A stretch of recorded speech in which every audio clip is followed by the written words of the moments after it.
A man is now facing charges for the crash that killed 3 people, including 2 CDOT workers. 59-year-old Patrick Snedden was arrested last week and will face 3 counts of vehicular homicide while under the influence. He's also being charged with felony failure to move over for utility workers. It was back in September that 23-year-old Nathan Jones and 43-year-old Trenton Umberger were doing maintenance work on the side of Highway 6. The passenger in Snedden's car was also killed. Let's take a live look outside right now. Our latest storm has moved on out of Colorado. Here's a live look out near Loveland right now. Nice day out there. They got a few fresh inches of snow. Fresh is always better, Kathy. Yeah. The new stuff. I know, heading into the weekend in just a few days, it's going to be great for skiing and snowboarding.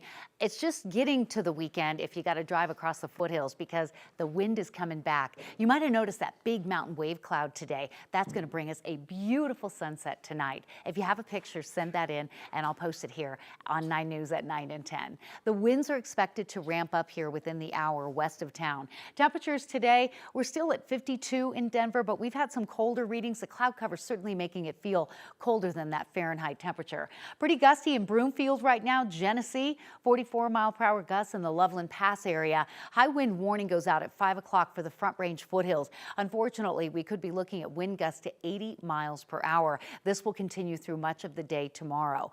Downtown, relatively calm, mild, and dry for the next few days, but the high wind warning, something we'll be profiling as we move over the next 24 to 36 hours ahead of a really nice Christmas outlook. Look at the cloud deck coming in. This ahead of a system that's actually located from Salt Lake City into Billings. The area of low pressure is over the northern plain states, bringing in that west to northwest flow, creating that mountain wave cloud. So those gusty winds will translate down to the surface a little bit, but the further west and the further you go up in elevation, the worse the wind will be, and that'll take you through tonight and tomorrow morning. We're in the 40s now for Denver. We'll stay there until after sunset. Coming up, a detailed look at the extended forecast along with the Christmas holiday outlook. That's coming up. A person in Louisiana has been hospitalized with a severe case of bird flu. The CDC says it's both the first severe case and the first case linked to a backyard flock in the United States. The virus is the same type linked to recent human cases in Canada and the state of Washington. The CDC says the immediate risk from bird flu remains low, but shows precautions should be taken by people with backyard chicken flocks as well as hunters and other bird enthusiasts. Tonight, police and federal agents continue to try to find the motive behind that deadly school shooting in Madison, Wisconsin. The community is shattered by the attack that happened earlier this week and now struggling to move forward, while they also remember those lost and injured. Jay Gray has a closer look. It is hard to see a community like this being so torn apart. Madison, Wisconsin, grieving. We are heartbroken. A teacher and teenager killed, 6 others injured. Police say a classmate, 15-year-old Natalie Rupnow, who they say also goes by Samantha, opened fire inside a study hall at Abundant Life Christian School before taking her own life.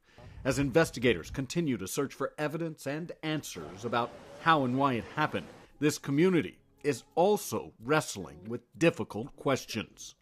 How many more lives need to be lost? How many more lives need to be taken for people to wake up?